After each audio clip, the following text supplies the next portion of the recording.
Sometimes when they split off, it's hard to tell, but I know you guys asked the question. I think that we're probably around 1,500 to 2,000 protesters.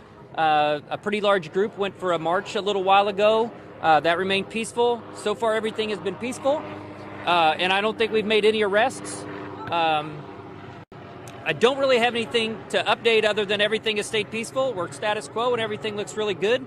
We're optimistic for tonight's activities, and with that, I have personally brought in some backup, and the mayor here. So I'm going to let the mayor, if you guys don't have anything for me, I'll let the mayor speak. Does anybody have anything? All right, thank you, Captain Jackson. Like I said, I was able to come out for a little bit of the protest action. The real joy of it was I got to spend time with the crowd. There were a lot of people who had a number of questions. How do we make sure that we improve relations between our community and the police? How do we make sure that voices are heard long after this moment? How do we make sure that all of this goes to something bigger later? And I expressed my interest in making sure we make those changes and differences. I believe we will. And so I thought that was an important part for our night. I also had a chance to kneel down with the crowd, to be around with them today, and to say that I understand exactly what it is that they're feeling. Hell, I think I'm feeling it more than a lot of them. But, nevertheless, the fact that I think there's a lot of stuff we need to try to do to get ahead. And the other thing that I expressed, and I'll continue to express, is this is how we engage, right? People to people in peace. Nobody was yelling at each other. Nobody was throwing anything at each other. Instead, we were saying, how do we avoid a George Floyd in the future? And I was proud of that moment. I hope every hour we get opportunities like that. I hope we can keep doing that. And I hope this isn't my last day to get to spend a lot of time with a crowd that big. I want us to be able to, frankly, have an opportunity to sit down all through the night. But one thing I will say is I was around at this time last night, and it was good, and it didn't quite stay good. And so I'm hoping that as we go through our night, we have a chance to really get to explore that and experience that even further.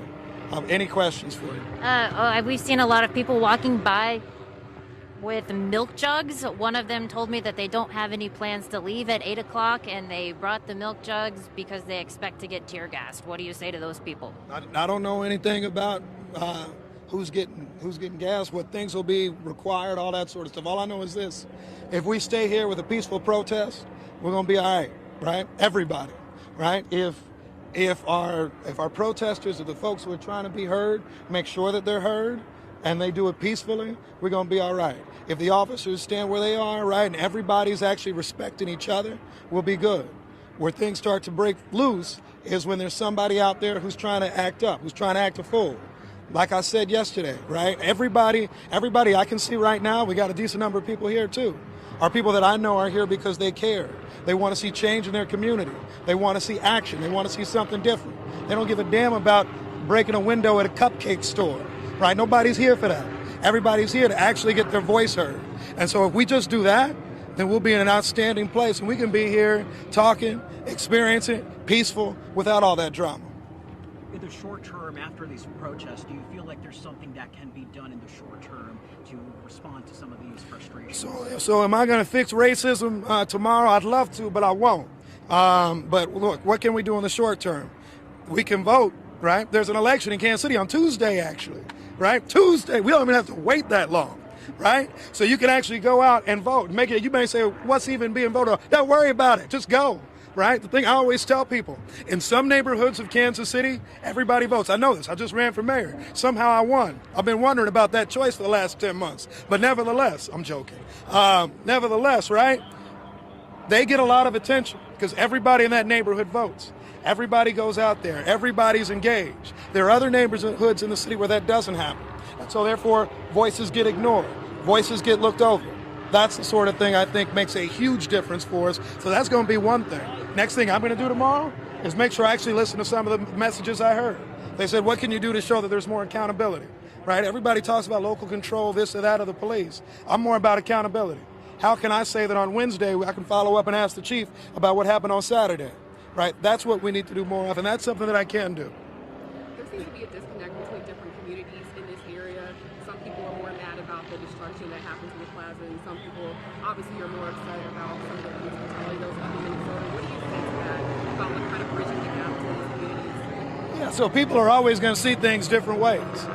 There is going to be a crew that is worried about different things. I think, I just go from this threshold, and I guess I learned it from my mother and Bible or whatever, right? I care about life, right? I'm caring about keeping people alive.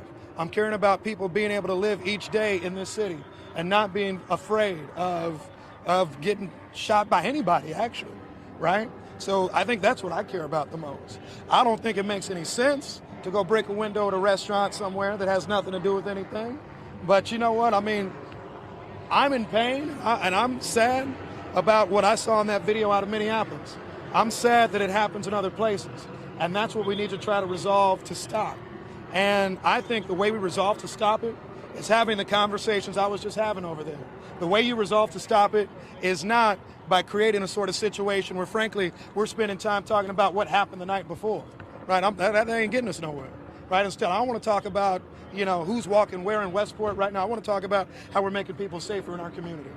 Yes, ma'am. You've given out your cell phone number a couple of times. You have a habit of that. What's the theme that you're hearing over, at least in the last weekend, from people reaching out to you directly? Yeah, on giving out the cell phone, I mean, people give a lot of things. A lot of people are from the suburbs, and they say, how can they participate? But there are other people, like I said this afternoon. There's the 22-year-old brother from Kansas City who started off angry at me. Right? I just texted back. I'm like, wait a second, where are you trying to get? Right? And maybe that even speaks to so many people that are out here and may want to do harm. You start up and you kind of say, I am so fed up with everything. I want to just be aggressive. But instead, if you just take a minute. That's why I said, look, brother, I'll talk to you. And I talked to him probably about 10, 15 minutes this morning. And, in saying that, I had the chance to kind of say, all right, what can we do to make a difference? He talked about working with kids. That's the sort of constructive thing that we get out of this. And then there are also people who say, you crazy one way or the other, or I hate what you did relating to something I didn't even do. But that's okay. That's life. Anything else, PR? You good? Does it concern you? KCPD kind of tweeted and told us about earlier how they found bricks in various places that seem to have been placed there by who knows who. I mean, what do you say to that? Well, look, I'll tell you this. There is no reason to harm anyone at all, okay? I mean, there's no reason to throw a brick or a rock at a police officer. Let's just sit back and say you mad at the world. What's that going to get you, right? What's that going to do? And particularly because half the people who throw them then run off into the crowd in the most cowardly way possible, right? So I don't think that there's any reason to do that. There's no reason for that.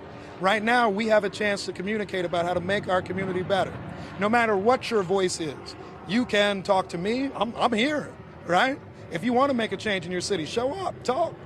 But what you don't make a change with is throwing something at somebody. It's hurting somebody. It's trying to start that sort of trouble. All right? Thank you, guys.